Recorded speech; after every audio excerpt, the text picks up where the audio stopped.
Secret of health and beauty. இன்றைக்கி நம்ம சேனலில் என்ன வீடியோ பார்க்க போகிறோம்னு பார்த்திங்கன்னா, காஃபி நம்ம அதிகமாக குடிக்கிறதுனால உடம்பில் என்னென்ன விதமான தீமைகள் ஏற்படும், ஏன் நம்ம அதிகமாக எடுக்கக்கூடாது, அப்படி எடுத்துக்கிறப்ப எந்தெந்த நம்ம உடம்புல எந்தெந்த பாகங்களை பாதிக்கும் அப்படிங்கிறத தான் இன்றைக்கி நான் வீடியோவில் சொல்லியிருக்கேன். வீடியோவை ஸ்கிப் பண்ணாமல் பாருங்கள். கண்டிப்பாக நம்ம எல்லாருமே காஃபி விரும்பி குடிப்போம். டீயை விட நம்ம காஃபி தான் விரும்பி குடிக்கிறவங்களா இருப்போம். அந்த காஃபினால் நம்ம உடம்புல என்னென்ன பாதிப்புகள் அப்படிங்கிறது நமக்கு தெரியாமல் கூட இருக்கலாம். அதை கண்டிப்பாக நீங்கள் வீடியோவை பாருங்கள், உங்களுக்கு தெரியும். நீங்கள் அந்த காஃபி எந்த அளவுக்கு எடுத்துக்கணும் அப்படிங்கிறத தெளிவாக புரிஞ்சுக்க எடுத்துக்கோங்க.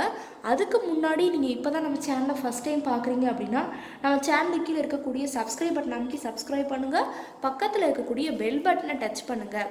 நீங்கள் பெல் பட்டனை டச் பண்ணிங்க அப்படின்னா தான் நம்ம சேனலில் போடுற புத்தம்புது வீடியோக்கள் உங்களுக்கு நோட்டிஃபிகேஷனில் சேரும். வாங்க ஃப்ரெண்ட்ஸ், நம்ம வீடியோக்குள்ளே போகலாம். ஓகே ஃப்ரெண்ட்ஸ், இன்றைக்கி நம்ம என்ன டாபிக் பார்க்க போகிறோம் அப்படின்னு பார்த்தீங்கன்னா, நம்ம காஃபி குடிக்கிறதுனா நம்ம எல்லாத்துக்குமே ரொம்பவே பிடிக்கும்.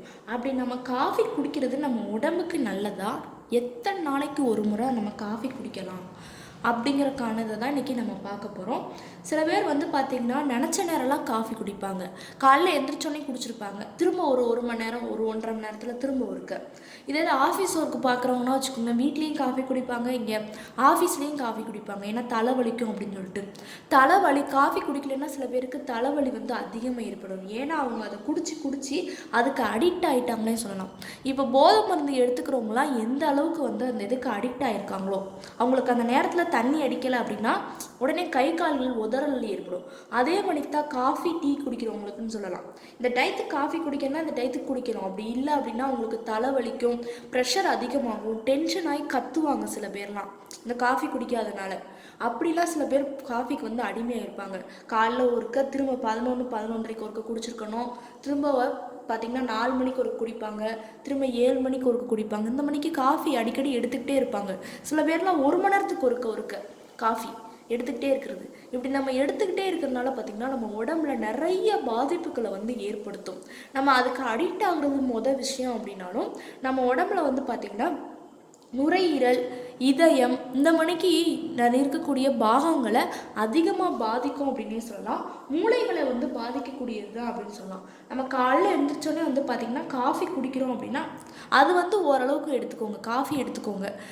அதுவும் நிப்பாட்டுறது ரொம்பவே நல்லது. ஒரு 40 வயசு வந்துருச்சு அப்படின்னாலே நீங்கள் காஃபி குடிக்கிறத கண்டிப்பாக நிறுத்திடணுன்னே நான் சொல்லுவேன்.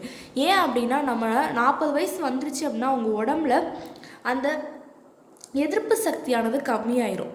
அந்த நேரத்தில் அவங்க காஃபி அதிகமாக எடுத்துக்கிறாங்க அப்படின்னா ரொம்பவே தவறு. அவங்க உடம்புல இன்னும் பாதிப்புகள், நமக்கு புற்றுநோயை ஏற்படுத்துறது, அந்த மணிக்கு பாதிப்புகளை கூட உண்டாக்கும். அதனால் என்ன செய்யலாம்னு பார்த்திங்கன்னா, அது பதிலாக நீங்கள் பால் குடிக்கலாம். பாலில் நாட்டு சக்கரை போட்டு குடிக்கிறது, பால் எடுத்துக்கிறது ரொம்பவே நல்லது.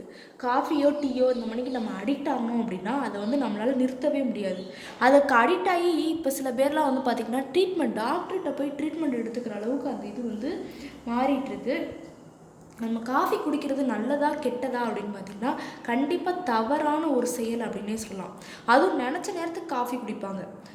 ஏன்னா ஒரு 1/2 மணி நேரம் தான் இருக்கும். இப்போ வீட்டில் இருக்கவங்களே பார்த்துக்கோங்களேன், இப்போ ஞாயிற்றுக்கிழமை ஒரு நாள் தான் ஆஃபீஸ் அவங்களுக்கு லீவாக இருக்கும். சனிக்கிழமைலாம் இது வியாழக்கிழமை இந்த மணிக்கெலாம் அவங்க காஃபி குடிச்சு போகிறதுனால ஞாயிற்றுக்கிழமை வீட்டில் இருக்கும் போதுலேயும் அவங்க சும்மா தான் இருப்பாங்க. வீட்டில் ஞாயிற்றுக்கிழமை அந்த நேரத்துலேயே அவங்களுக்கு அந்த காஃபி தேவைப்படும். அப்படி குடிக்கலை அப்படின்னா உடனே வீட்டில் டென்ஷன் ஆகி ஒய்ஃபை கத்துறது. இப்போ மனைவிமார்களை இருந்தால் உடனே டென்ஷனாகி பிள்ளைங்களை கற்றுறது, ஏதோ ஒரு இது பாதிப்பை மற்றவங்கள்ட்ட வெளிப்படுத்துவாங்க. அவங்களுக்கு அந்த காஃபி குடிக்கலை அப்படின்னா அந்த அடிக்ட் அந்த இதாகுது. போதை மருந்து எந்த அளவுக்கு நம்ம தீங்கோ அதே அளவுக்கு தான் அந்த குடிப்பழக்கம் எந்த அளவுக்கு தீங்கோ நம்ம காஃபி டீ எடுத்துக்கிறது தவறான ஒரு செயல் அப்படின்னே சொல்லலாம். அளவோடு நம்ம இப்போ குடிச்சிக்கலாம். சில பேர்லாம் காஃபி குடிக்கிற டம்ளரை பார்த்திங்கன்னா பெருசாக அப்படியே நீளமாக இருக்கா. காஃபினா இந்த அளவுக்கு சின்ன அளவில் தான் டம்ளரில் தான் நம்ம அந்த கப்பில் தான் காஃபியே குடிக்கணும். அது ஒரு நாளைக்கு ஒரு தடவை நம்ம எடுத்துக்கிட்டோம் அப்படின்னா தான் நல்லது. மேக்ஸிமம் வாரத்துக்கு நம்ம 2 தடவை காஃபி, 2 கப்பு தான் காஃபியே குடிக்கணும். ஏன் அப்படின்னா தான் நம்ம உடம்புலையும் எந்த பாதிப்பும் ஏற்படாது, தலைவலியும் ஏற்படாமல் இருக்கும். நினச்ச நேரம் தலை வலிக்குது அப்படிங்கிறதுக்காண்டிலாம் நம்ம காஃபி எடுத்துக்கவே கூடாது. வாரத்துக்கு 2 தடவை தான் காஃபி குடிக்கிறீங்க அப்படின்னா குடிச்சிக்கலாம். டீயும் அதே மாதிரி தான். டீ குடித்தா நல்லது தானே, அது எதுக்கு இந்த மணி குடிக்கணும் அப்படிலாம் கிடையாது. காஃபி டீ வந்து நமக்கு அடிக்ட் அப்படின்னே சொல்லலாம். நீங்கள் அது எல்லாத்தையுமே நிறுத்துறது ரொம்பவே நல்லது. ஃபஸ்ட்டு வந்து பார்த்திங்கன்னா கல்லீரலை வந்து பாதிக்கும். கல்லீரலை வந்து பாதிக்கிறதுனால பார்த்திங்கன்னா நம்ம உடம்புல ரொம்பவே இதாகும். காஃபியில் உள்ள அந்த ஆன்டி ஆக்சிடுகள் வந்து பார்த்திங்கன்னா குறிப்பிட்ட நோயை உண்டாக்கும் நான் சொன்னேன் இல்லையா, அதே மணிக்கு ஃபஸ்ட்டு வந்து பார்த்திங்கன்னா நமக்கு கல்லீரலை தான் பாதிக்கும். அது நமது மூளையில் இருக்க மூளையோட செயல்பாடை வந்து குறைக்கிறதுக்கு இது வந்து காரணமாக இருக்கும் அப்படின்னு சொல்லலாம். நோய் எதிர்ப்பு சக்தியை வந்து குறைக்கக்கூடும். நம்ம நோய் எதிர்ப்பு சக்தி அதிகரிக்கிறக்காண்டி நிறைய இது பண்ணுவோம். ஆனால் காஃபி நம்ம குடிக்கிறதுனால நோய் எதிர்ப்பு ஆற்றலையே குறைக்கிறதுக்கு இது காரணமாக இருக்கும். அதுக்கப்புறம் பார்த்திங்கன்னா உடல் பருமன் வந்து அதிகரிக்கும் அப்படின்னே சொல்லலாம். காஃபி வந்து நம்ம எடுத்துக்கிறனால உடல் பருமன் வந்து நமக்கு அதிகரிக்கவே கூடும். அதனால் வந்து காஃபி வந்து எடுத்துக்காதீங்க. வெயிட் லாஸ் பண்ண நினைக்கிறவங்க பாலில் வந்து காஃபி போட்டு குடிக்காதீங்க. அதுக்கு பதிலாக நீங்கள் அதாவது பார்த்திங்கன்னா சில பேர் தண்ணியில் தானே போட்டு கடுங்காஃபியாக தானே குடிக்கிறோம் அப்படின்னு சொல்லி எடுத்துக்குவாங்க. அந்த மணிக்கு எடுத்துக்கவே கூடாது.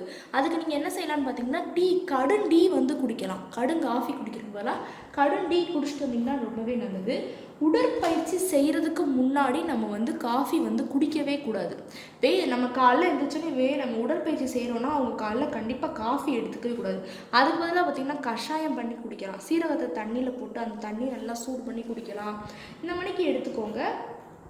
இரவு நேரத்தில் சில பேர் படுக்கிறதுக்கு முன்னாடி காஃபி குடிச்சிட்டு படுப்பாங்க. அப்படிலாம் படுக்கிறப்ப பார்த்திங்கன்னா நீரிழிவு நோய், இதய நோய் இந்த மணிக்கு அபாயத்தை வந்து ஏற்படுத்தும். வயிற்றுப்போக்கு வந்து நம்ம நைட்டு காஃபி குடிச்சிட்டு தூங்குறப்ப ஏற்படும். நரம்பு மண்டலத்தை வந்து பாதிக்கும்னு சொல்லலாம். நரம்பு மண்டலத்தில் பாதிப்பை வந்து ஏற்படுத்தும். அதனால் பார்த்திங்கன்னா காஃபி வந்து நம்ம குடிக்கிறது தவறான விஷயம்தான். நீங்கள் ஒரு டப் காஃபி குடிச்சிட்டிங்கன்னா 6 மணி நேரத்துக்கு அப்புறம் தான் அடுத்தது காஃபி வந்து நம்ம குடிக்கணும். அப்படி குடிக்கிறது நல்லது. ஆனால் வந்து பார்த்திங்கன்னா நான் சொன்ன மணிக்கு வாரத்துக்கு 2 நாள் தான் நீங்கள் எடுத்துக்கோங்க. அப்படி எடுத்துக்கிட்டீங்க அப்படின்னா எந்த விதமான நோய் தொற்றும் நமக்கு வந்து ஏற்படாது. அதுக்கப்புறம் நீங்கள் குடிக்கக்கூடிய காஃபி பொடி வந்து எந்த பிராண்டட், அது கரெக்டாக இதுதான் இருக்கா, நம்ம குடிக்கலாமா அப்படிங்கிறத ஆராய்ச்சி பண்ணி கேட்டு எல்லாத்தையும் தெரிஞ்சுட்டு அதுக்கப்புறம் அந்த காஃபி தூளை வந்து நீங்கள் பயன்படுத்துங்க.